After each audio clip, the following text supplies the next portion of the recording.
Hey, what's up, folks? How are you? Welcome to the shop.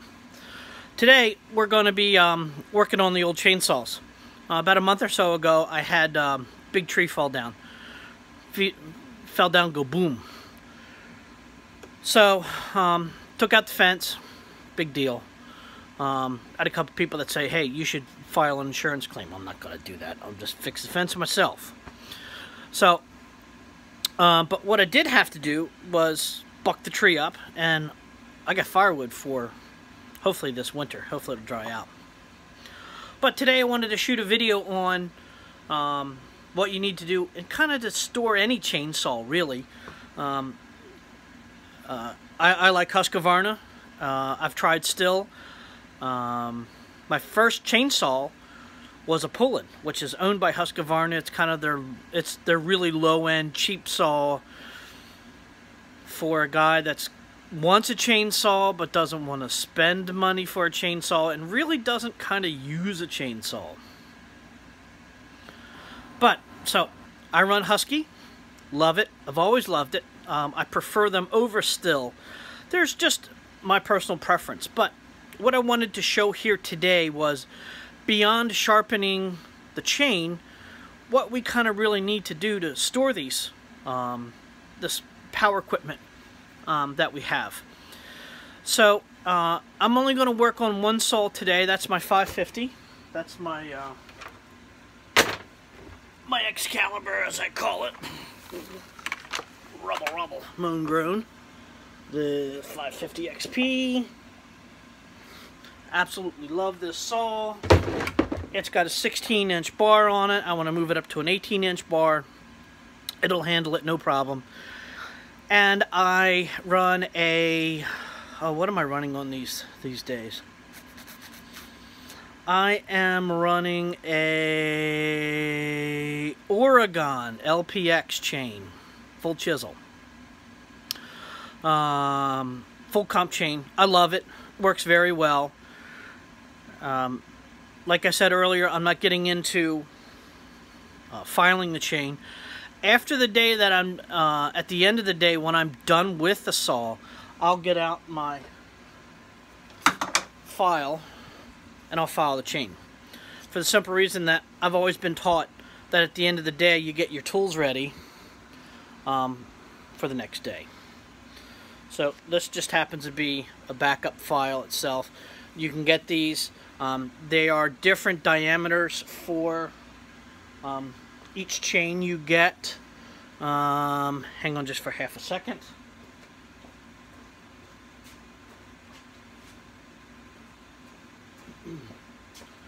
I have noticed that these are the 7/32 file. I get them in a 2-pack. I buy them pretty steadily. I find that these files clog up pretty quickly, so you need to, you know, tap them out on whatever to clean the flutes of the file out. But they wear down. They're pretty soft. I've used everybody. I've used Stihl files. I've used Husqvarna files. The only reason why I have Husqvarna is because when I go into the dealer to buy the chain, I automatically always buy the files. I mean, the files are, I don't know, they're not that all that expensive. But I've got, this just happens to be for the chain I run on this, the 325 chain I run on this. So I want to kind of go over what you need to do in order to store these, so that when you go to reach for the saw, when you need the saw, or when you want the saw, you don't have any issues. The big problem that we have nowadays is with the gas nowadays that has ethanol in it. Ethanol contains water and methanol, and it is highly corrosive to these carburetors. And it doesn't matter whether it's Husqvarna, whether it's Stihl, whether it's Solo, or any of these chainsaw brands. All these carburetors are having problems with ethanol. So let's get started on these, and we'll show you what we need to, or what I do in order to store the chain, the saws, so that when I pick them up, they pull and they start, no problems. Let's clean the deck off really quick here. Let's see if we can get this down a little bit. Okay, and then over. Oops, wrong one. Sorry, guys. Okay. So let's clean the deck off. Oh, there's gonna have to go in to the file. That's the 435. The 435 is kind of a neat little saw. It's a reman saw that I bought for cheap. And I use it for primarily a small limbing saw. It's perfect. I put Stihl rapid super chain on it, and that chain works very well. It's a bit hungry for that saw, so I have to kind of, it has to kind of dull up just a touch, so it's not so hungry. And of course the main bucking saw, which is the 372, which I've had forever. Love it beyond belief. So this can, with this, yeah, there we go. My day-to-day, everyday saw. It's the 550. Can I bring this in a little bit tighter? Can I bring this down? Yes, I can. Look at that, folks. All right, my 550 XP, I absolutely, positively, unequivocally love. It is small, very powerful, and very fast in its cutting. So overall, what we want to do with this saw at the end of the day, like I said, sharpen the chain. All of my saws have scabbards on them. One, because you don't know who's going to be walking around your saw. And I've had it happen, not on my saws, but a friend of mine had his saw out. One of their kids were running around, and they came by and just nicked the edge. He just kind of grazed the tip of the saw, and his little youngster actually ended up getting a couple stitches. And it was just a simple accident.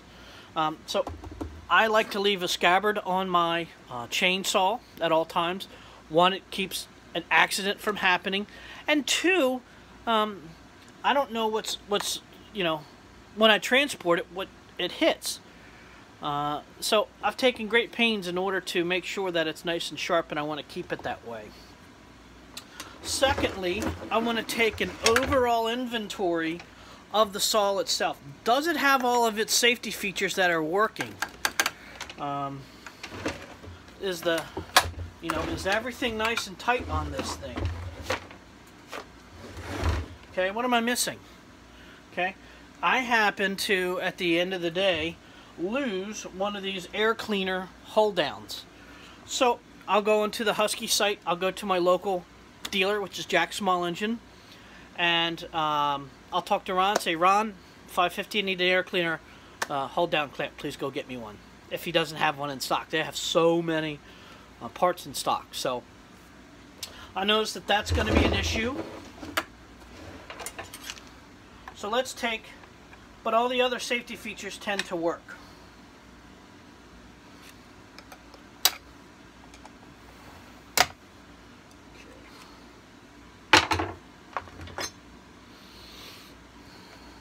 Now you'll notice on here, see all the dirt and grime? Okay, it's very little, it's minute. I mean, you can really wipe it off. But these are the things that clog up your air system. These are the things that will affect the performance of the saw. And then, you know, the greatest complaint I hear of any armchair fanboy of either Stihl or Husqvarna, oh, that sucks because it has horrible airflow. Well, these engineers on either side, Stihl, Husqvarna, Solo, you name it, all these brands, they've had very highly educated people designing air systems for airflow systems for these saws. And it's up to the user to make sure that the saws are clean, properly maintained. Properly maintained. The only reason why I've used Husqvarna is I like the feel of the saw. It fits me a little better. They're very fast.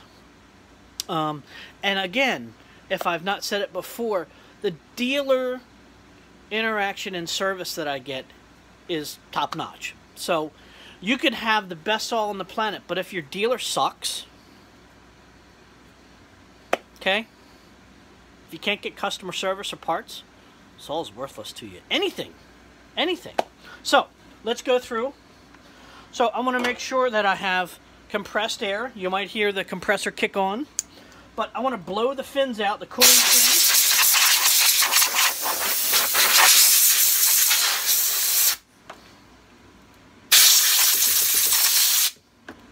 Ugh. Got stink bugs.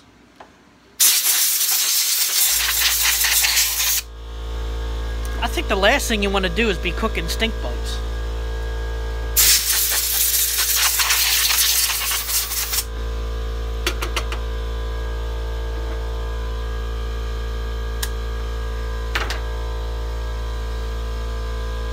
Now you'll notice on these air filters, see these little valleys that are in here?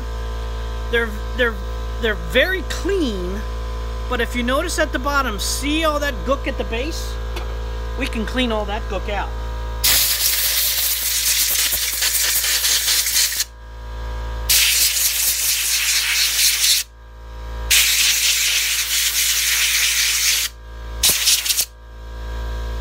See, all that gook is now gone. All that gook is gone.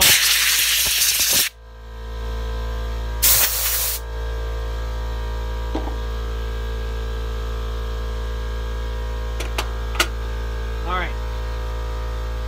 So we have a very nice clean air filter. We're going to take just a general inspection of the innards here. This happens to have the latest carburetors in them that are electronic. So you'll notice on the carb there are no screws.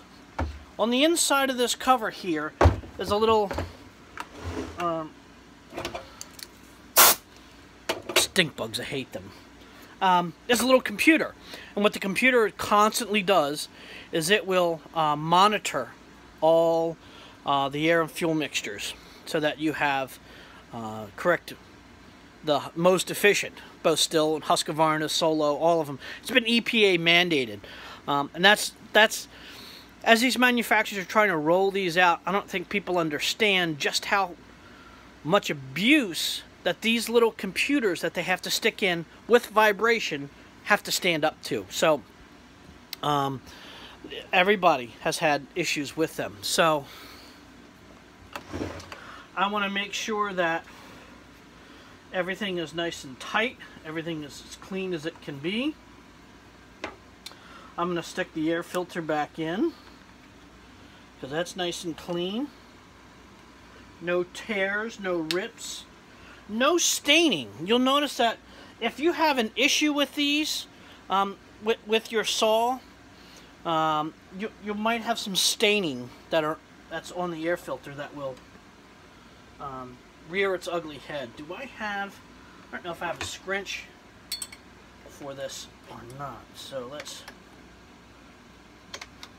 I don't know if, yes it will. Okay.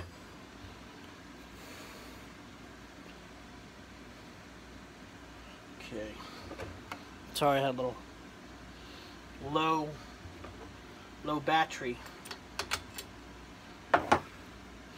I'm taking the spark plug out because I want to inspect how good the combustion is. This spark plug, if you'll notice on the spark plug itself, see how the gap there is nice and clean? I don't know. There we go. Okay. If this carbon here is dirty, I don't care about that. But as long as the plug itself is pretty clean, that's what I want to worry about. And now I'm just taking, this is just a brass bore brush from gun cleaning, and the brass is softer than the steel, and it won't damage the plug. Just like everything, we want to blow it out and make sure it's nice and clean. that we clean. Okay, we clean that. We can jam the plug back in.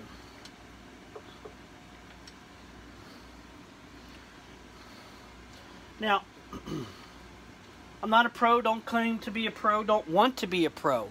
I still like futzing with chainsaws. And a lot of people who do it for a living, you can really not want to mess with chainsaws. But one thing I've noticed about all really good chainsaw operators is at the beginning of the day, their saws are clean. They may be beat up looking, but they're clean and they're sharp and they take care of them because they know they have to make money with them. So, we're good there. Okay. Put this in its holder. Make sure everything is where it should be, that everything is as clean as it can be. Okay, we'll put a little more compressed air down there. Compressed air down there. Now comes the good part. Okay, so will this fit this? Okay.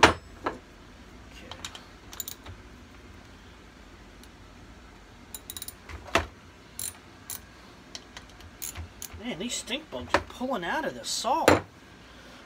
One thing that I do like that these manufacturers are starting to do is that the bar nuts themselves are captured. I think Dolmar did that a while back, maybe Solo, I'm not sure. Did captured bar nuts. You'll notice on this, see how dirty and mucky and grimy it is?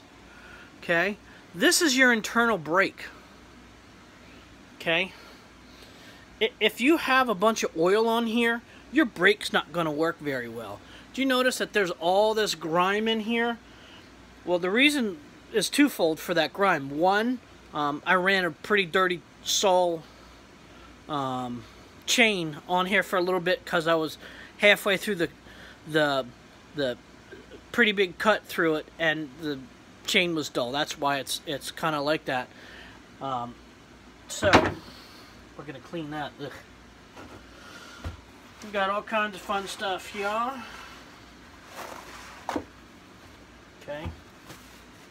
So you'll notice on this saw, okay, this saw has an outboard clutch. My 372 has an inboard clutch, which means that all you see on the 372 is this is flipped over and you have teeth. So this is the clutch mechanism itself. These spray out in order to turn the chain. So what we're going to do is pull that off, pull this off, pull this chain down,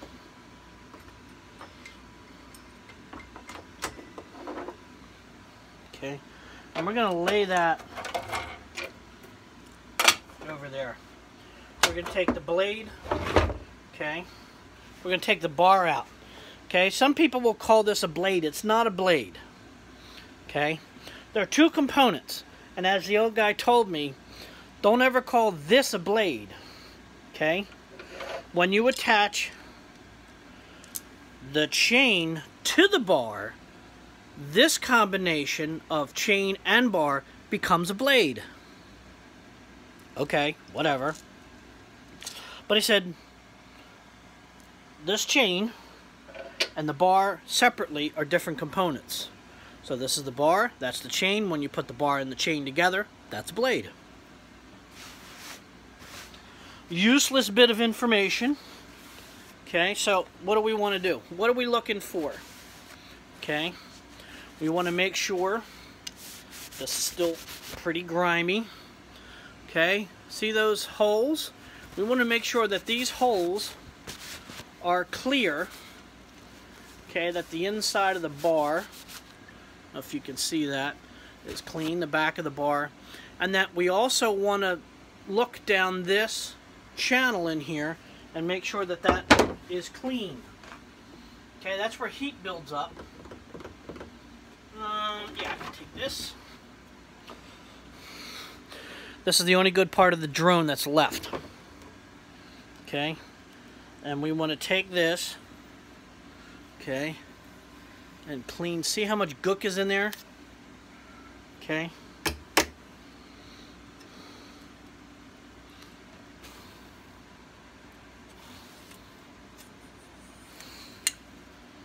Okay. Ugh.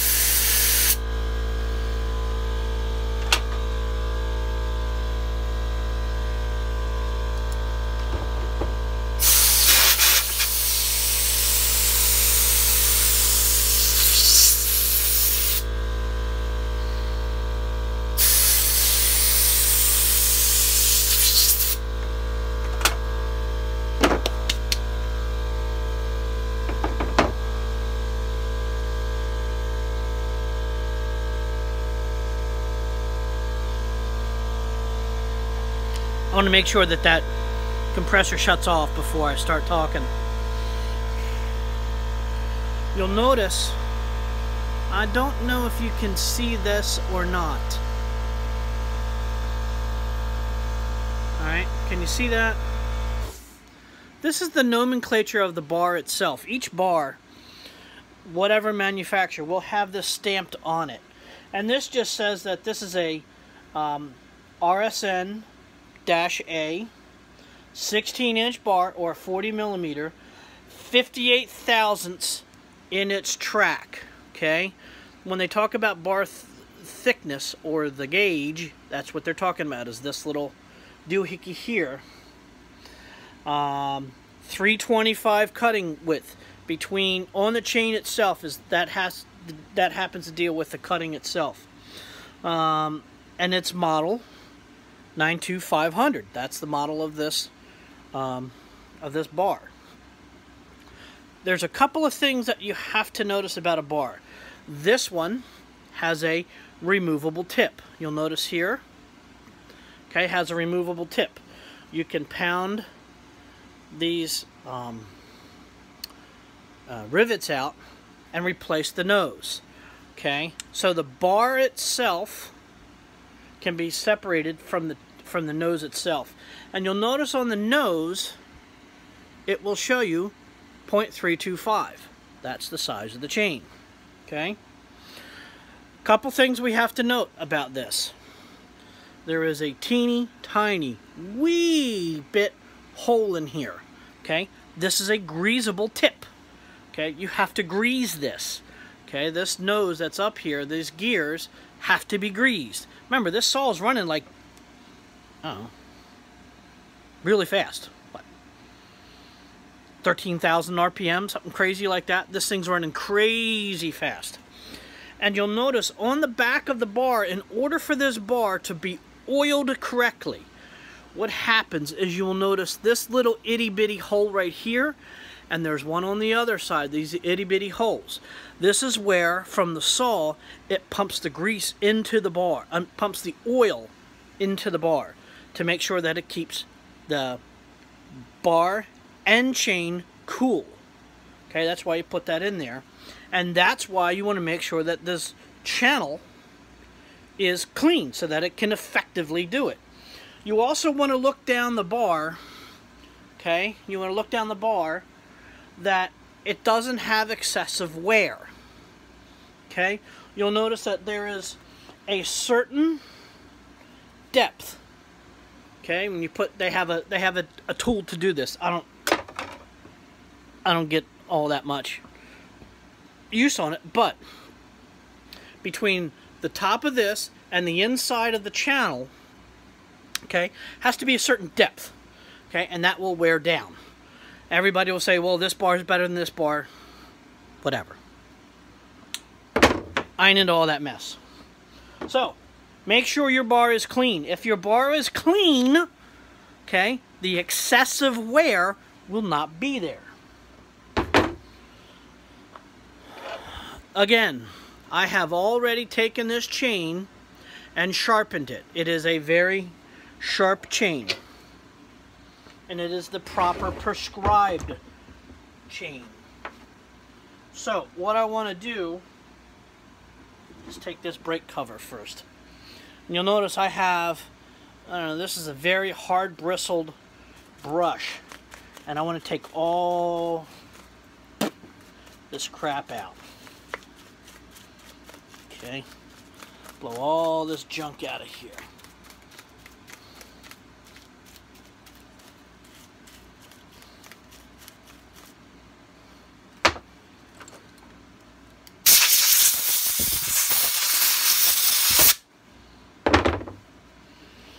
It's a dirty process, but somebody's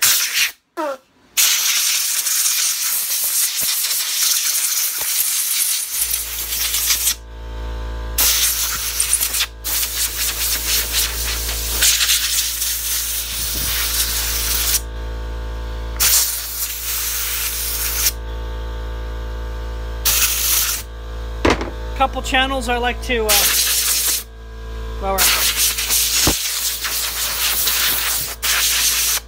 while we're cleaning this out, go to Buck and Billy Ray. He's a big Mac guy. He's a pretty incredible dude. So go check out Buck and Billy Ray on YouTube, and also check out, as I always say, my boys over at Very Cool Guys Construction, Vinny and the boys. So you can notice that this cleans up rapidly. You know, all I gotta do is wipe it out now. All the spooge, is gone. So I'm gonna take this, clean all this crap. If anybody is a firearms enthusiast, you'll know that cleaning up after you've used them, you get very dirty. And chainsaws are the same thing. I don't know what this cleaner is. My wife made it up. Some oil stuff or something like that. I don't know. Essential oil stuff, I don't know. Supposed to be good for you, I guess. I don't know. Me, I like the smell of WD-40 and Hoppy's number 9. Okay, so let's take this and blow the junk out of it.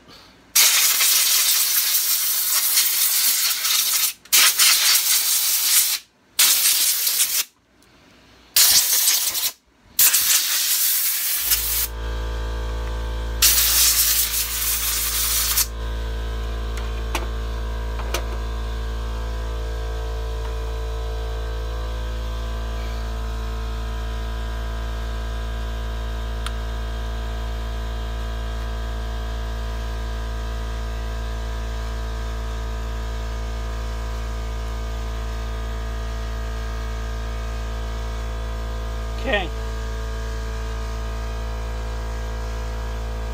It doesn't have to be NASA, you know, clean. Now, one thing to note, before you take this cover off, I had a buddy of mine who bought a saw that has this internal brake. Okay. You'll notice that it is actuated. There's a little lever here. I don't know if you can see that or not. Okay, that activates the brake. Make sure before you remove this cover that you disengage, take the brake off so that the chain moves. Because what he had done is he had the chain brake on, as you're supposed to have. He undid his bolts, pulled it off, and the problem was the brake was still engaged. You can't get it off. I mean, you can't put it back on with that still engaged. You have to go back to the dealer, and they have to stick it in a little thing, and they have to do their stuff, and it's a real pain in the butt. He's like, why did I buy this? Well, you're an idiot for leaving the brake on. Sorry, Daryl.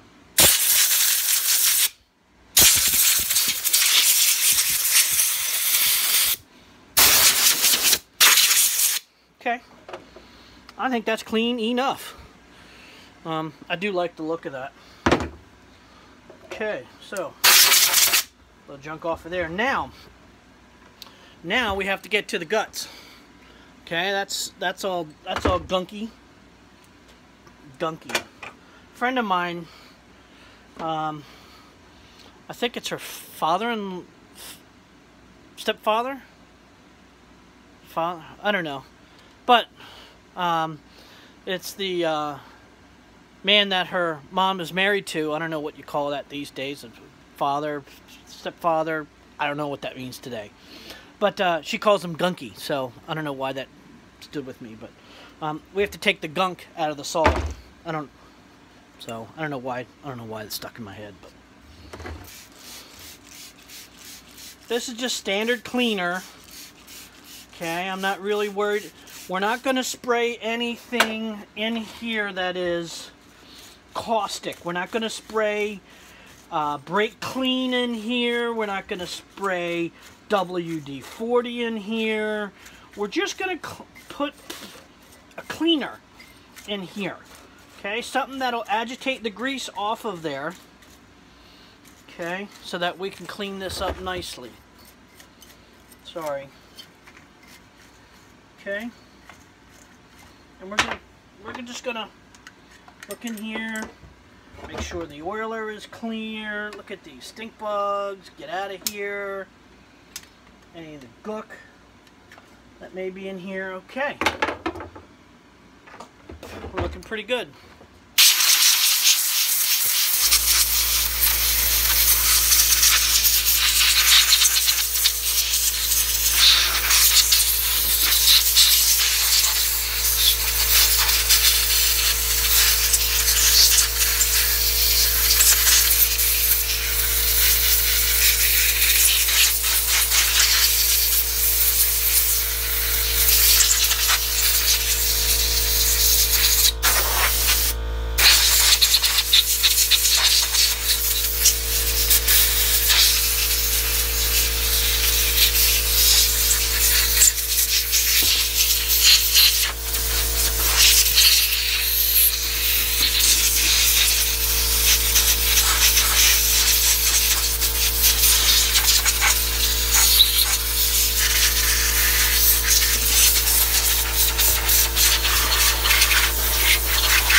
Very important.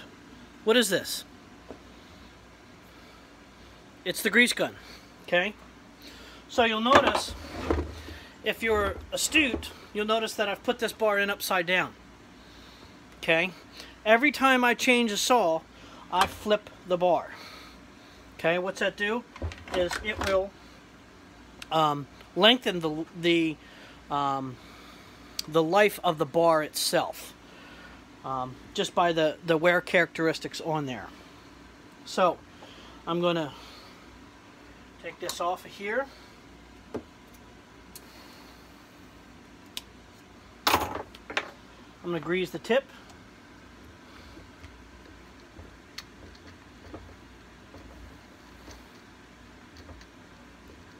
Do I see grease come out? And there's the grease. Okay, that's the only part on the bar that you need to grease. Okay, I'm gonna put some more grease in there, but yep, you notice it gets a little more. Ugh. Okay, good. When you see grease come out, you don't want tons of grease. You just want it so it just comes out just a wee, just a wee. And then what I like to do is I like to spin it backwards, and then I like to spin it backwards and forwards. Now I'm all full of grease. Okay. Now, let's put the chain on. You'll notice that the chain itself, okay, the links go a specific way. Okay. Those will go on.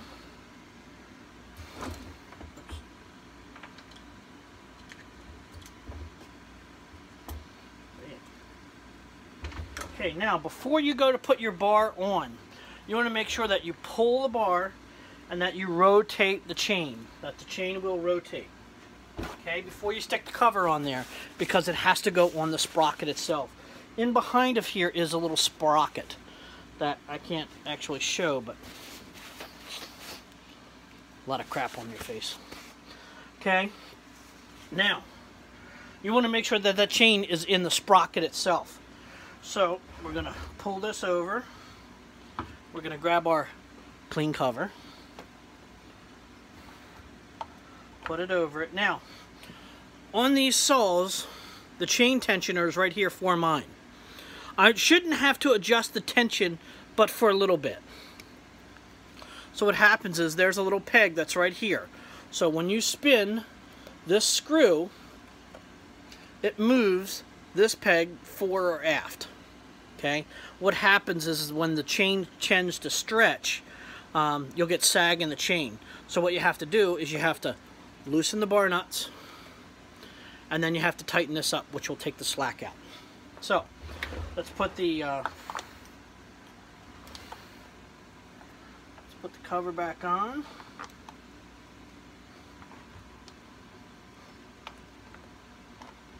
Okay, and then there we go. Okay. One thing I like about these newer saws, both Stihl and Husky, Dolmar, Solo, all of these manufacturers. I don't know if Stihl is doing it as much. The only reason why I say is because that's the big brand name that everybody goes out and looks for and sees and all that kind of stuff. Okay, so